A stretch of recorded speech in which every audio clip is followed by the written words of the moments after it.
অভিযান পরিচালনা করতে অভিযানকালে নাইম নামে একজন 48 বছর বয়সী 5 কেজি গাঁজা সহ তিনি আটক হন। এটা হচ্ছে আমাদের সদর থানাতেই 7 নম্বর ওয়ার্ডের উকিলপাড়া যে সিটি ব্যাংকের যে এজেন্ট ব্যাংকিং আছে সে সামনে থেকে।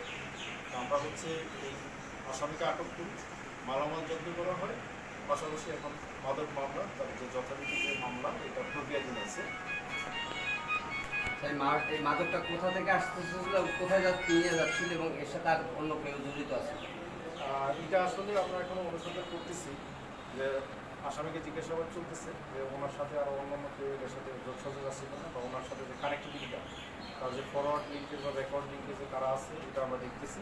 পাশাপাশি আমরা যেটা তথ্য পেয়েছি যে তিনি চরকাশন্য উপজেলা থেকে আসছেন এই মাদকটা কেন্দ্র করে, হয়তোবা ভোলা পার হয়ে বরিশাল বা অন্য কোথাও তার গন্তব্য ছিল। আর কোনো প্রশ্ন কারো?